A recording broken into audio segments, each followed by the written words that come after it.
Hello, my name is Arthur. In the last video, we got our text app so that it could be case sensitive in its search, and so that the search results would disappear when we hide the search bar. So I'm a little stuck still on how to make the search active if we're to change text in the text view. I've tried a couple of signal ideas, but they don't seem to work for some reason, and I'm not sure why that is. But it doesn't seem to like it when I set up a signal like that. It seems to work for buttons, but when it comes to the text buffer change signal being added in add tab, it didn't seem to like that, and that just doesn't seem to be something that works. So I tried putting in a signal here for buffer changed, for when the text buffer changed, and just printing out if I was getting any result from that, but I don't see any evidence that I'm able to get that signal to work in these circumstances. So yeah, I'm gonna have to look into how exactly to do that to know that something is getting typed into the text view. So that one's a bit elusive on me. In this video, what we're going to do is we're going to try to do whole word. So I'm thinking that we're going to change here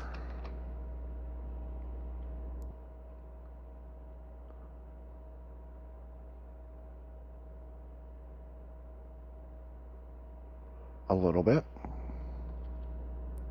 So what we're going to do is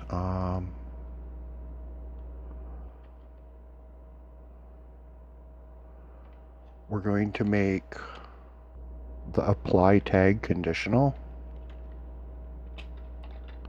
depending on check. So if check, it will apply the tag. If not, it will not apply the tag.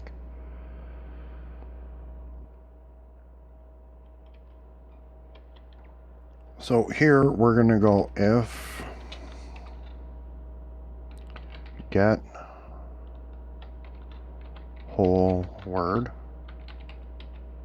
So if the whole word option is active, this is where we'll go.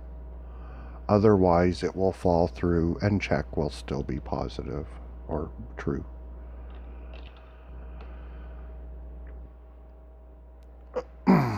So I've added another iter. We have start, end, and iter. And we're going to use iter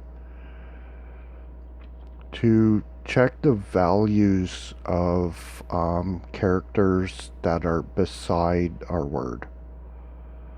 So we're going to go if, well, let's go iter equals start. So that initializes iter. And it will be initialized at the start of a word. So we're going to go if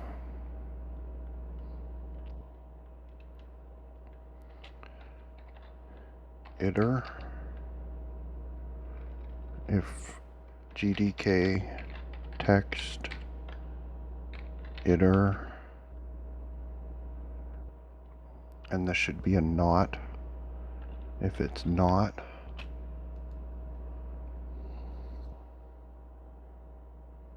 starts line, starts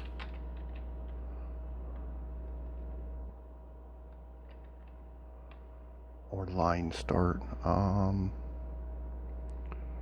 Let's check that. GTK text iter.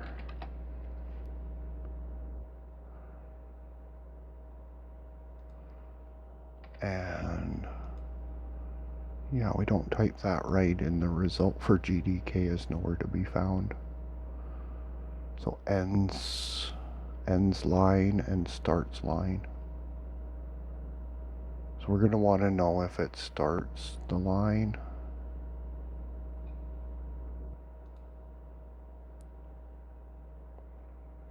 Okay, so that's how that looks. So if it does not start the line,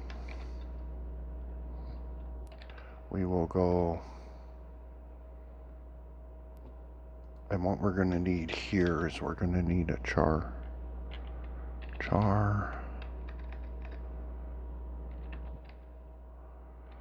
temp.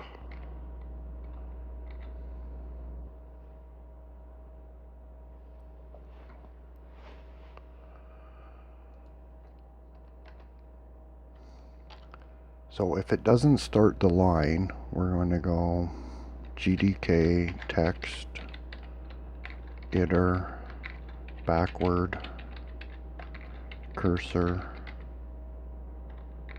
position, backward cursor position, and iter.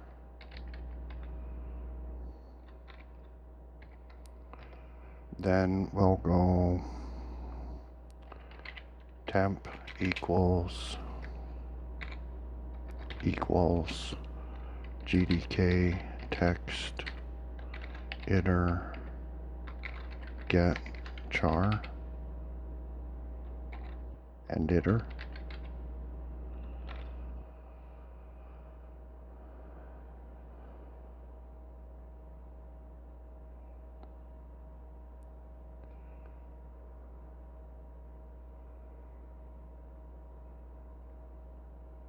Okay. Then we're going to need C-type.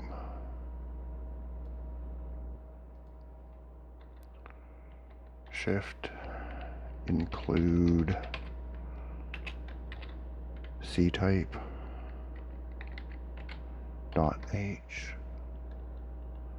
That'll let us check things like alphanumeric.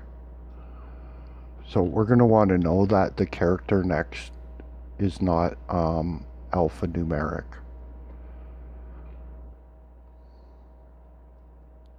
And we're going to want to know that it's not an underscore. So we do that, and then we can go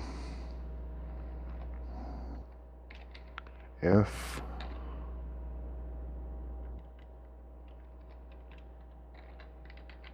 temp equals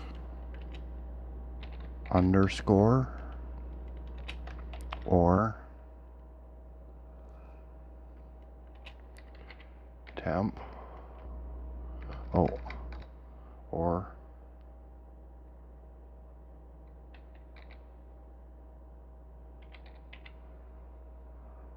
let's check alphanumeric in C-type. C-type. Not sure exactly how that's done. So that'll be here. Is alnum. Checks whether the past character is alphanumeric. So is alnum temp, because anything alphanumeric that's one character before the result would mean that we don't have a whole word result. So if that happens, check equals false. And I think that this should prove to be the most simple way to do this. Now we would come back here, close that, and then we want to go if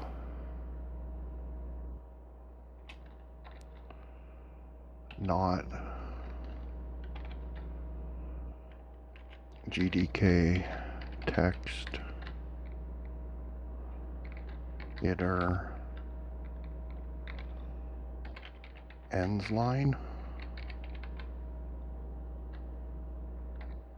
and end.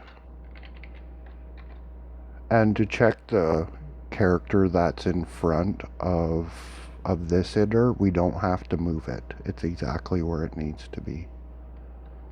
So we would go tab char or temp equals GTK text inner get char and end.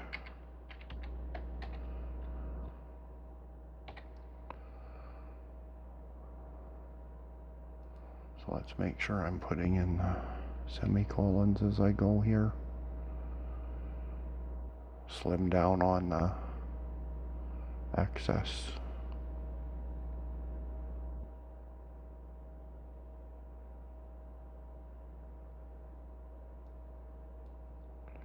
And then this again. And this alone, I think, might do it. And this is something that I've actually been struggling with, to come up with the most shortest way to do this. Because the last time I wrote something like this, it was quite a tangled mess.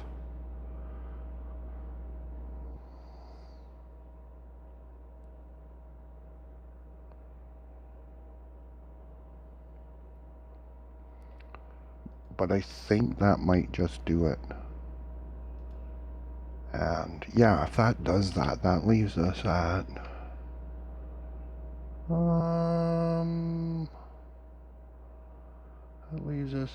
we're missing one bracket here.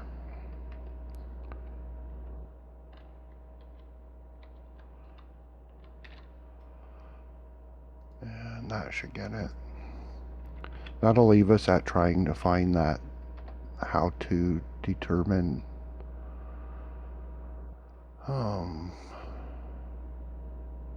if get whole word.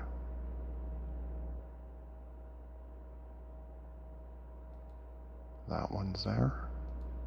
That one's there. And this one.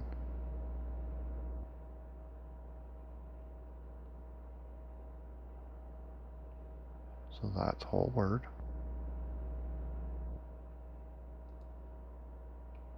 That one. And that one.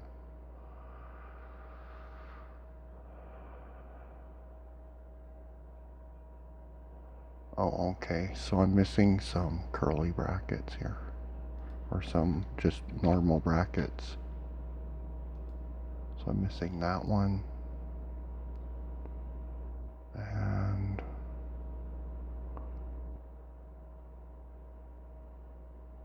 I think that's the only one. Another one of those hard to see bracket issues. Okay, so let's load something up and see where that got us. So we'll open up the search. We'll go GTK.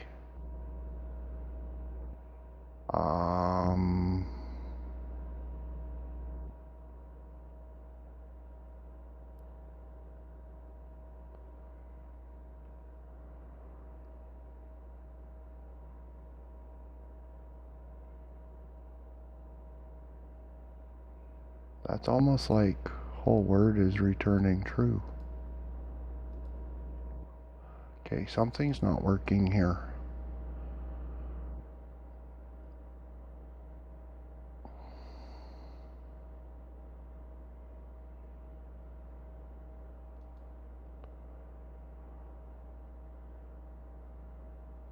Oh, I see. It's not understanding this because I haven't typed it right. That's a function call, so I'm surprised it's not giving an error written like that. It should be like, what's whole word?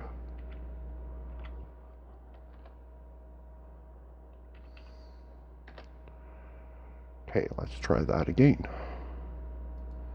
So we'll load up our test document. We'll search for GTK. It's highlighting all sorts of stuff. It's now case sensitive. Now the only thing highlighted is GTK with punctuation marks beside it, and everywhere else is not highlighted. So unfortunately, if I was to alter this, it's not going to see that unless I toggle the search. So I need a way to toggle the search in response to the search bar being open and text being entered here to make it a more active search. But other than that, this is working. So we have both case sensitive and whole word sensitive. And past that is figuring out how to get a signal out of this text buffer that it's changed. So hopefully I can resolve that and get that working. Yeah, we'll come back in the next video, hopefully with something to figure that out. Other than that, we have most of these buttons working. I do not know how to do undo and redo at this point. These buttons are working. We'll need to do replace next. I don't think that'll be that hard. Realistically, I really don't have much chance of making my own spell check. So spell check and undo, these are like things that people add to these types of programs. So something like source view would have both undo, redo, and spell check available in them. And then these, there's no use doing videos about these. These are a couple of pop-up windows. We've done several pop-up windows, so I'm not going to do any videos on that one. It's already covered. That's just repeat material with a different message inside of the box. So yeah, we'll be looking at doing replace and hopefully figuring out how to tell that the text buffer is being edited, or maybe a key press event signal would work, something like that. So yeah, that's it for this video. I hope it was helpful, and until the next video, take care.